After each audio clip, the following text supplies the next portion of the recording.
नमस्कार, स्वागत है दोस्तों एक बार फिर से आप सभी का आज की बड़ी खबरों में। इस वीडियो में जानेंगे दोस्तों इन तमाम बेहद बड़ी खबरों को जो जानना आपके लिए भी जरूरी है। सुप्रीम कोर्ट की सरकार को दो टोक, नहीं चलेगी मनमानी। दोस्तों आगे अपडेट जानेंगे, क्या बिहार में बड़ा खेला करने वाले हैं सीएम नीतीश कुमार, बीजेपी की टेंशन बढ़ गई। दोस्तों अगर आप चैनल पर नए हैं, आपसे रिक्वेस्ट है चैनल को सब्सक्राइब कीजिएगा। चलिए दोस्तों बढ़ते हैं पहली और बड़ी खबर की ओर। सुप्रीम कोर्ट की बीजेपी सरकार को दो टोक, महाराष्ट्र सरकार को चेताया और कहा कि आपके अधिकारी दबाव में हो सकते हैं, न्यायपालिका नहीं। महाराष्ट्र सरकार से बोला है सुप्रीम कोर्ट, राज्य के अधिकारी दबाव में आ सकते हैं लेकिन न्यायपालिका के न्यायाधिकारी नहीं। दरअसल महाराष्ट्र सरकार ने माथेरान में ई रिक्शा लाइसेंस आवंटन पर न्यायिक अधिकारी की रिपोर्ट की सत्यता पर ही सवाल उठा दिया था, जिस पर जस्टिस BR गवाई ने कहा कि आपके अधिकारी दबाव में हो सकते हैं लेकिन हमारी नगर पालिका नहीं।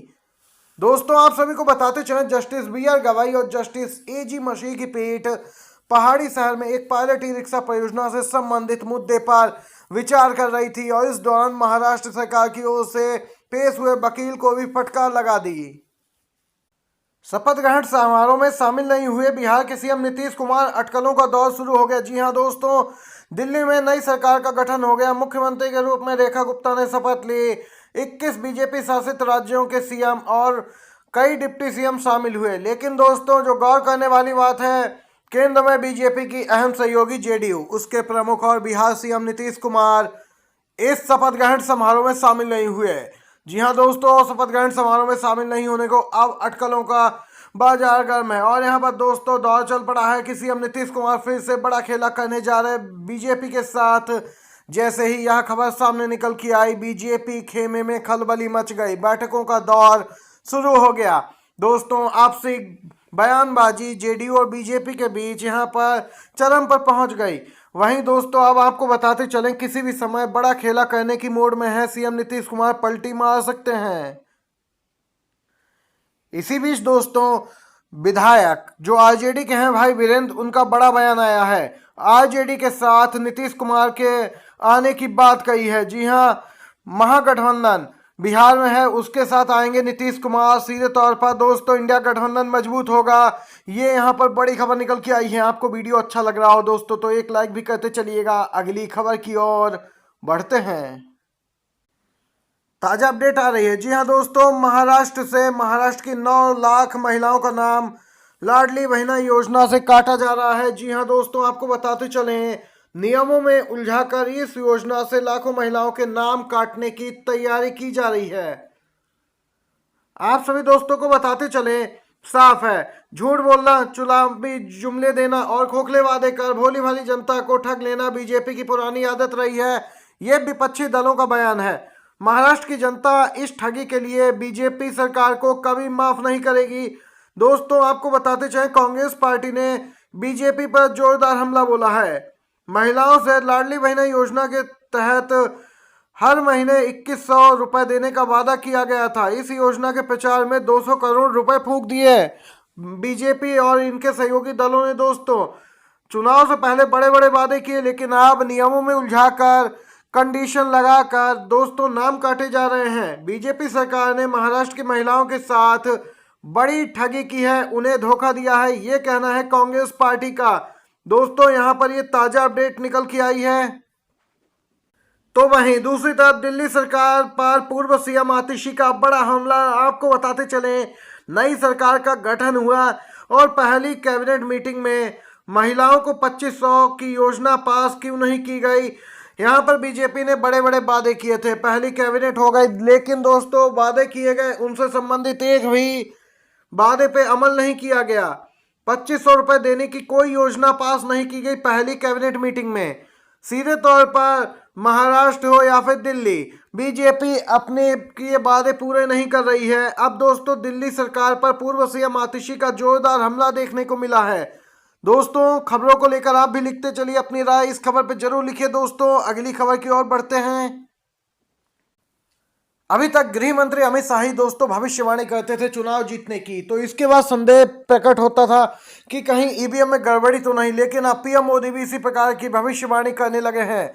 विपक्षी दल तो हमलावर से हो गए हैं। ईवीएम को लेकर पहले ही कई सवाल उठ रहे हैं। इसी बीच दोस्तों एनडीए की बैठक में प्रधानमंत्री मोदी का बड़ा ऐलान, बोले कि 2 साल में जहां जहां चुनाव होगा वहां हम विपक्ष को हराएंगे।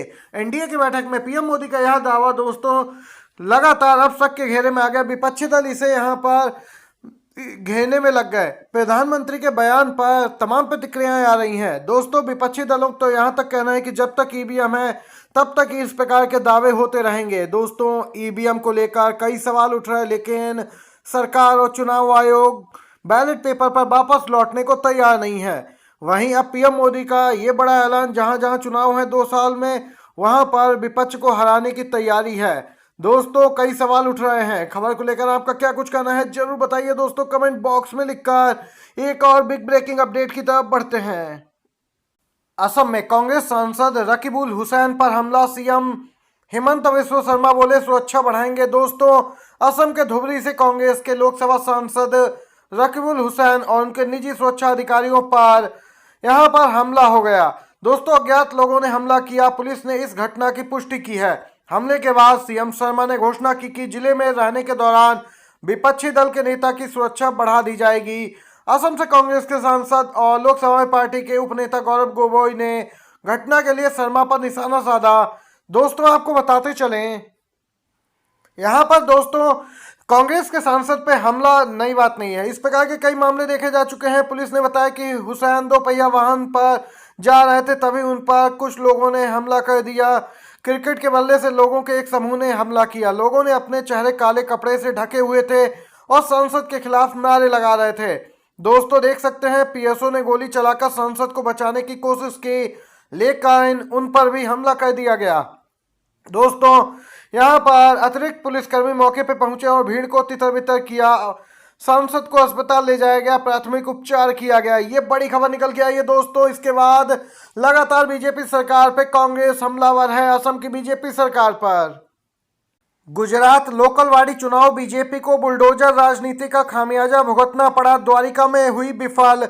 बीजेपी हमेशा गुजरात में अपराजय दिखती थी, अब अपनी बुलडोजर राजनीति के परिणाम भुगत रही है। पार्टी ने पिछले सप्ताह गुजरात के लोकल बॉडी चुनावों में 2178 सीटों में से 1600 सीटें जीती, लेकिन द्वारिका जिले में वह एक भी सीट नहीं जीत सकी, जो परंपरागत रूप से बीजेपी का गढ़ भी रहा है।